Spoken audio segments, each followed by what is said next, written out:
Дневник на Канал Плюс, добро вечер. Останете со нас, почнуваме веднаш по кратката најава.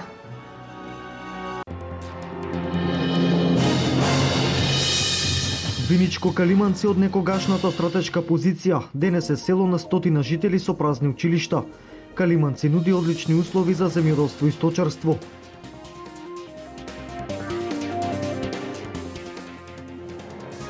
Жителите на Караорман, општина Карбинци, решија голем проблем. Имаат квалитетна вода за пиење. Се асфалтираат патишта со кои се олеснува животот во плачковичките села.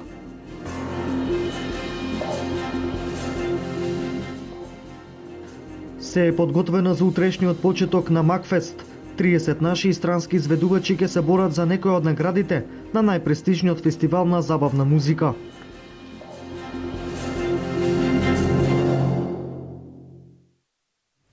Сите кои сакаат повлекување на аболицијата да поднесат официјално барање, повика денес од Софија председателот Иванов. Од кабинетот на председателот велат дека претходно поднесените барања за поништување на аболицијата по измените на законот немаат правна сила. За председателот целиот процес на аболиција нема ништо во спротивност со уставот и законите. Со измените во законот за помилување на председателот му се даде можност да ја отповика аболицијата и доби задолжение да го поништи помилувањето за секоја од лицата кои тоа ќе го побараат од него. Рекувам, сите тие кои не се политичари, а се дел од таа листа, согласно роковите во закон да ги поднесат нивните барања и да им се овозможи тоа што го бараат, да им се повлече помилување.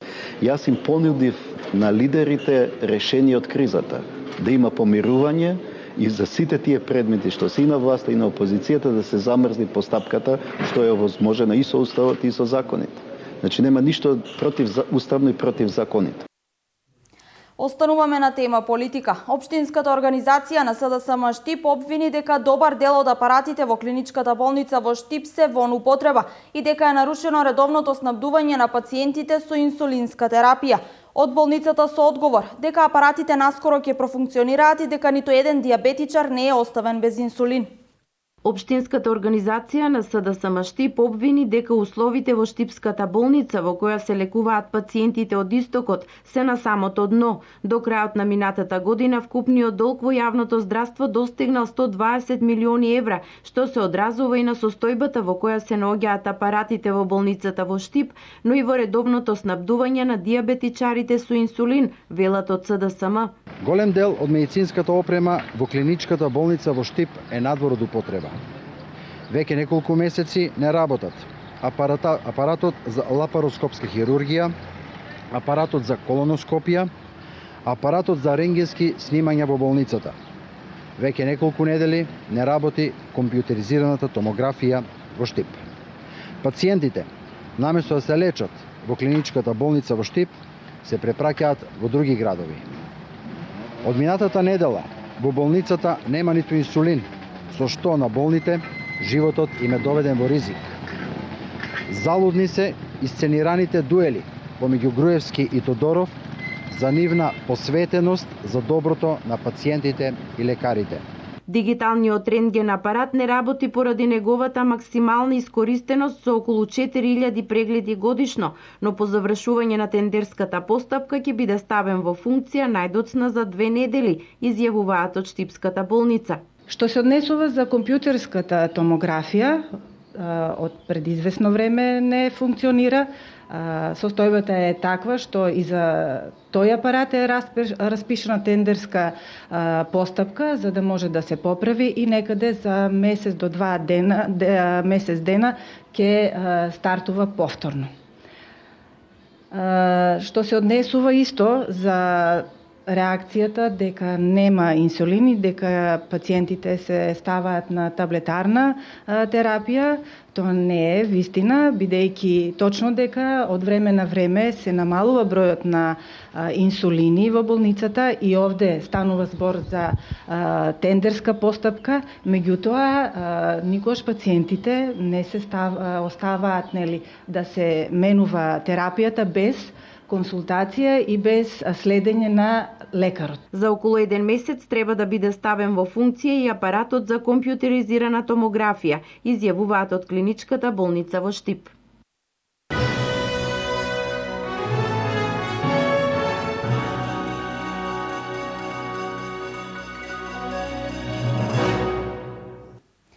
Продолжуваме со репортажа за селото Калиманци, која е од некогашната стратешка позиција која вкрстувала повеќе војски и значајни историски патишта. Денес е село на стотина староседелци кои се уште ги чуваат остатоците од одбранбените механизми на војските кои престојувале овде. Калиманци, селото во кое се вкрстуваат значајни стратешки патишта, во кое се испреплетуваат различни воени етапи. Селото кое ги чува пирамидите градени од Југословенската народна армија, стотици бункери и ровови, кое раскажува еден добар дел од балканските војни. Селото во кое до 1955 година имало и полициска станица како седиште на така наречената Грлјанска општина, денес е речиси празно. Но историските остатоци не се избришани и за толкувачите Калиманци треба да биде запишано во историските книги. Селото Калиманци има геостратешко значење. Уште во римскиот период тука врвел главниот пат кој што се одвојувал од Вија Игнација и од Стоби, тука поминувал и го поврзувал Кюстендил. Покасно тука поминувал турскиот пат кој што ги поврзувал Виница и Кочани со Делчево и бугарските градови, и на крај краишта после 20-та година е направен српскиот пат кој што ги поврзува Кочани со Делчево. Растргнато на различни страни, на секој рит оформило по едно мало: Чаловци, Витлери, Драка, Стаменковци, Маниловци, Мртвак, во кој се пребројуваат по неколку куќарки, а во нив староседелците се единствените чувари. Во селото можат да се видат две празни училишта во кои се школувал и сегашниот министер за финансии Зоран Ставревски, а на изборите се пребројуваат по стотина гласачи. Во минатото беше друго. Имаше повеќе народ, сите тука живееја. Меѓутоа, само фалеше да се едно погонче, да се отворе и патот да се асфалтира. Калиманско поле на надморска височина од 750 метри со познатата Калиманска брана, со површина од 30 км квадратни, нуди услови за развој на земјоделство и сточерство, но искористеноста е минимална. На околните ридови се одгледуваат околу 300 декари со лешници, има минимална површина со житарици и нешто малку овошки. Местоположбата е примамлива од повеќе аспекти, но можеби после деценија две, ако животот на село го надмудри животот во градовите. Решен е долгогодишен проблем во село Караарман, општина Карбинци. Поставен е водоводен систем за над 150 објекти. Пуштен е во употреба патот од село Радање до локалитетот Баргала, со што се олеснува движењето на жителите од плачковичките села. Општина Карбинци инфраструктурно се уредува. 150 жители на Нов Караарман, општина Карбинци, нема повеќе да имаат проблеми со недостиг на вода за пиење. Од денес тие добија нова водоводна линија, со што им се реши повеќе деценискиот проблем. Инвестиција вредна 3.200.000 денари. Денес општина Карбинци свечено го пуштивме новиот водовод за селото Нов Караарман. Општина Карбинци го изгради овој водовод во должина од 1900 метри со нов бунар, така да сите проблеми што ги има ова на селото Нов Караарман ќе бидат повеќе минато. Сега ќе имаат чиста вода за пиење, квалитетна вода и ќе има во доволни количини за целото население. Овој проект е во висина од 3.200.000 денари, од кои овие средства се добиени од швајцарската агенција. Дел учествуваше и општина Карбинци со сопствени средства. Многу сум благодарен на градоначалникот што направи убава сделка со водата. Многу имавме проблеми, вода не имавме за пиење, рестрикција исклучуваја. Сега денеска пушат водата свечено, убаво, нека биде со среќа. Чиста е водата, има и за прање, има и за миење, има и за готвење, за се има. Денес градоначалникот свечено го пушти во употреба ново асфалтираниот пат кој води од село Радање до локалитетот Баргала, со што се реши долгогодишниот проблем во патната инфраструктура на над 1000 жители од 6 плачковички села. Овој патен правец е од огромно значење за нашата општина, затоа што жителите кои гравитираат од подплачковичките села скратуваат во еден правец по 18 км. Така да со овој патен правец земјоделците од нашата општина ќе можат побрзо да стигнуваат до своите земјоделски површини, така да полесно да ги обработуваат и полесно да се движат по овој пат. Покрај ова, градоначалникот на општина Карбинци денес вечерно ја пушти во употреба обновената чешма во село Крупиште, каде жителите изразија задоволство што нивното место се урбанизира. Па често преку 2 дена доваѓаме. Јас преку 2 дена доваѓам, сум сама и доволна ми е вода да носим од тука. И многу е убава водата пивка и многу сме задоволни, има клупи, одмараме се и под сенката, сами видите, многу убаво. Кон крајот на идниот месец ќе заврши реконструкцијата на двете училишни згради во општина Карбинци, кај кои не се интервенирало повеќе од 30 години, за кои финансиски средства обезбеди Министерството за образование. Нов асфалтен слој добиваат улиците во центарот на Штип. После Партизанска пред неколку дена, денес се асфалтираше улица Енгелсова. Обновата на градските улици продолжува и во наредниот период. Дека се асфалтираат 2900 квадрати, околу 600 метри, вкупната инвестиција е околу 1,5 милиони денари. Изведувач на работните активности е Колетранс инженеринг од Штип. Од овде се селиме на другите улици во населбата Сењак, значи улицата Борис Крајгер, од маркетот Елкос до салата Јордан Мијалков. Исто така имаме 3 главни улици во населбата Баби за реконструкција. Тоа се Мара Минанова, 11 октомври и Крушевска република. Тоа се главните улици во населбата Баби. И други улици кои што веќе се во тек тендерски постапки во централното градско подрачје.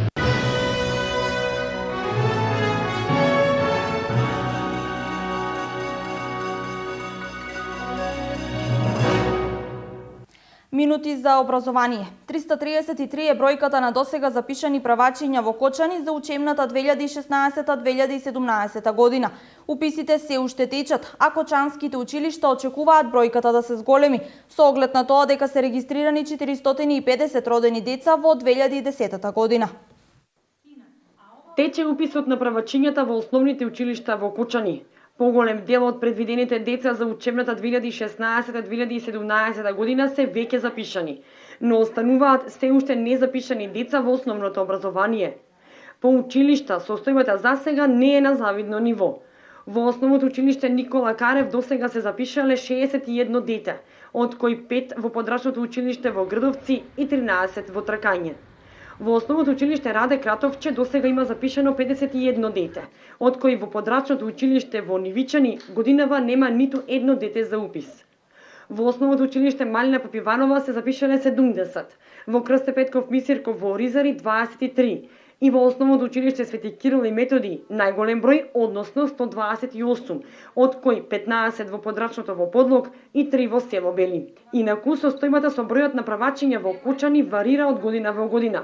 Во претходните 3 имаше зголемување на бројот на запишани правачиња, или поточно, во 2013-та се запишаа 337 правачиња, за во 2014-та да порасне на 364 запишани правачиња, а ланската година најмногу 370.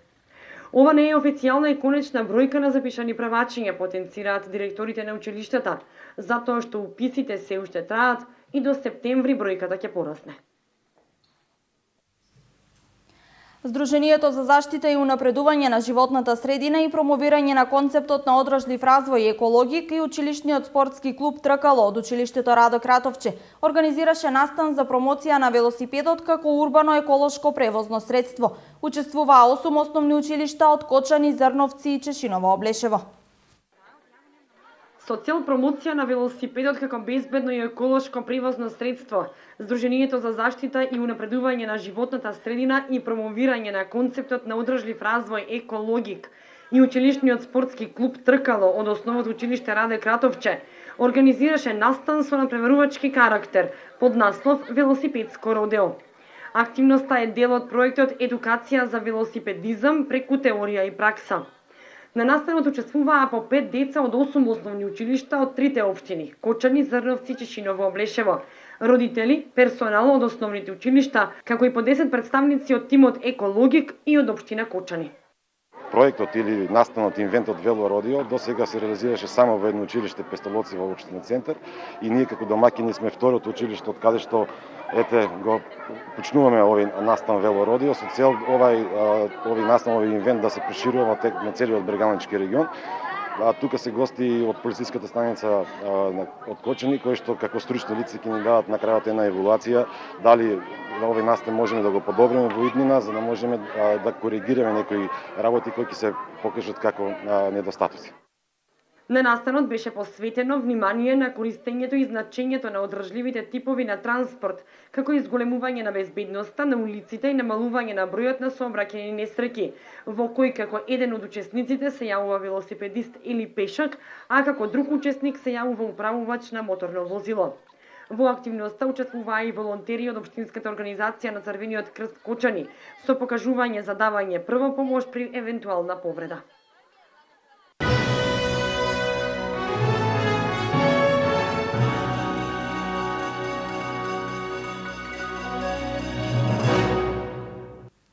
Се е подготвено за 31-то издание на Макфест, кое стартува утре. Денес пристигнаа сите изведувачи. Пуштени во продажба се влезниците за Макфест, кој официјално ќе започне утре предпладне со кревање на фестивалското знаме.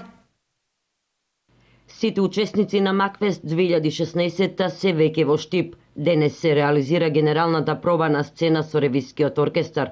23 македонски и 7 пејачи од повеќе европски држави ќе се појават на сцената на 2 и 3 јуни, а победниците од првите две вечери во финалната вечер ќе се надпреваруваат за неколкуте награди. Она што е значајно, а е поврзано со интернационалниот дел на годинешниот Макфест, е дека гостите од странство на свој трошок пристигнале во Штип, меѓу нив и Хелена Благне. Тие сами си го плаќаат патот од својата земја до тука, единствено што ги земаме како добри домакини, да ги земеме од аеродром до тука да ги донесеме, значи без никакви надокнади. Истото важи и за Хелена. Без никаква надокнада на нејзина голема желба да биде во Македонија, ќе го има својот концерт овде на финалната вечер. Макфест 2016 официјално започнува утре со дигање на фестивалското знаме. Ова година се враќаме на старото место, платото пред хотел Оаза. Таму ќе биде кренато фестивалското знаме и ќе биде означен почетокот на овогодишниот фестивал во 10:30. Потоа следуваат сите оние активности кои што се во функција на подготовка на првата полуфинална вечер на Макфест 2016. После првата и втората фестивалска вечер во Дом на млади ќе присуствуваат сите пејачи, каде повторно ќе настапуваат во предвидениот джем сешн. Сите оние кои што сакаат да ги видат, да ги слушнат нивните настапи, затоа што ќе настапат и на сцената на Домот на младите, ќе може тоа да го сторат, значи веднаш после завршувањето на фестивалските вечери. Нека повелат во Домот на младите сите граѓани, сите посетители на градот Штип кои што во четврток и во петок ќе бидат овде. По завршувањето на финалната вечер во сабота, исто така во Дом на млади, ќе се одржи завршната забава во чест на победниците на 31-то издание на Макфест. А вчера вечер во Безистенот во Штип Државното музичко училиште Сергеј Михајлов одржа завршен концерт. Публиката имаше можност да ги слушне Андреј Шаклев и Дарко Арсов, изведувачите кои во нивното 4-годишно школување имаат освоено многу државни и меѓународни награди. Државниот музички училишен центар Сергеј Михајлов со завршен концерт ја одбележа и оваа учебна година. Вчера вечер во Штипскиот Безистен, публиката имаше можност да присуствува на завршниот концерт на оркестарот и двајца соло пианисти од ова музичко училиште. Овој концерт е завршен концерт, односно годишен концерт на оркестарот и солистите на Државниот музички училиште центар Сергеј Михајлов од Штип. На него зедоа учество солистите Дарко Арсов, кој е четврта година, и Андреј Шаклев, исто кој е четврта година, завршуваат оваа учебна година, уствари го завршуваат школувањето во нашето училиште, па така со оркестар решивме да направиме еден свечен концерт, бидејќи учениците за овие 4 години настапуваа на голем број меѓународни државни надпревари, освоија голем број награди, па така решивме да направиме еден завршен концерт со нив. Јас сум многу среќна што имам во мојата класа се погодија толку талентирани ученици, со кои што е навистина огромна чест и гордост да се работим, бидејќи тие не представуваат не само тука кај нас, во Македонија, него со нив доста го промовираме нашето училиште, не само училиштето, него и градот и во странство, како на пример со посета на многу надпревари во Италија, во Словенија, во Србија, во Косово, во Бугарија. Андреј Шаклев и Дарко Арсов беа изведувачите од Државното музичко училиште Сергеј Михајлов, кој во нивното 4-годишно школување имаат освоено многу државни и меѓународни награди. Имам освоено многу награди. Имам околу 30 награди. Освоив трета награда во Италија пред една година. Оваа година освоив прва награда во Скопје. учествував и во Шабац, имаме на многу државни и меѓународни надпревари учествувано. Ова вечер се представив со Грик, пијано концерт во Амол. Ова година со мојот драг професор освоивме многу награди и убаво е чувството кога по публиката го наградува тоа што се трудиме ние целата година. Директорката Емилија Савева Миладинова изрази огромно задоволство за завршниот концерт на 20 ученици, како и нивниот успех постигнат за овие 4 години. Чувството е неописливо, премногу горда. До година славиме 70 години од постојање на домот Сергеј Михајлов и морам да кажам дека за прв пат еден ваков прекрасен, грандиозен концерт во соло изведба на пијано со нашиот оркестар. Многу горда. Освен оркестарот и солистите од музичкото училиште, гости на завршниот концерт беше и Давид Миладинов од Факултетот за музичка уметност од Скопје.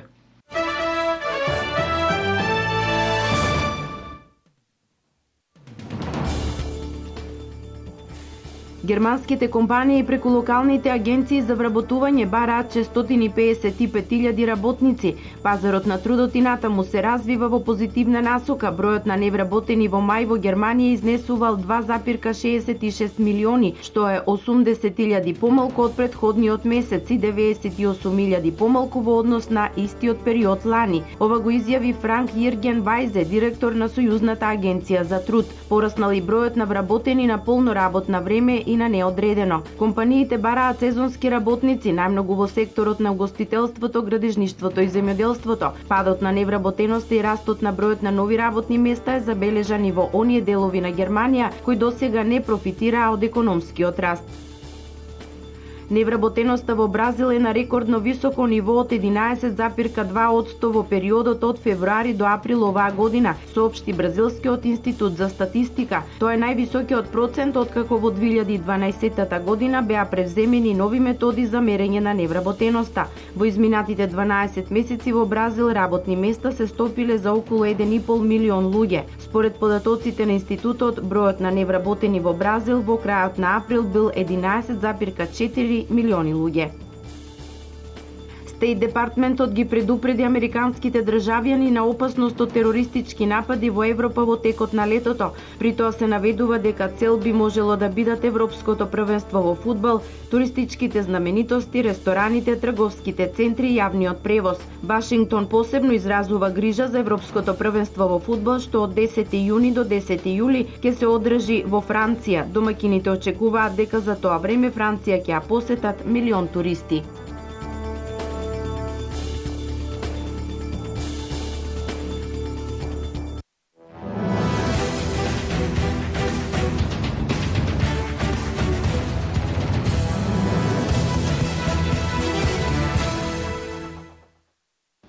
Македонскиот надпреварувач во пауерлифтинг во дисциплината бенч прес Бошко Стаменковски, кој редовно освојува медали од големите европски настани, е пред нов предизвик.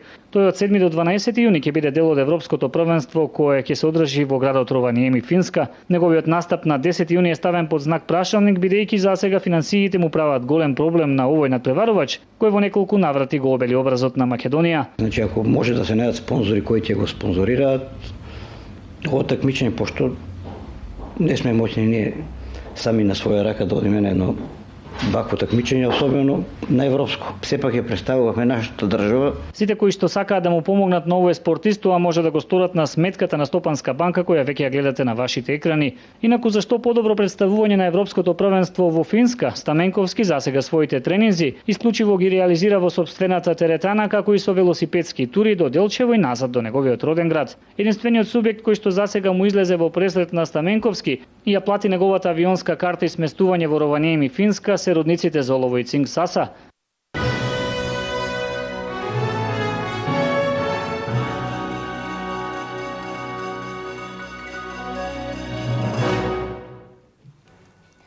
Го гледавте Дневникот на Канал Плюс. Останете на оваа фреквенција и имајте пријатна вечер.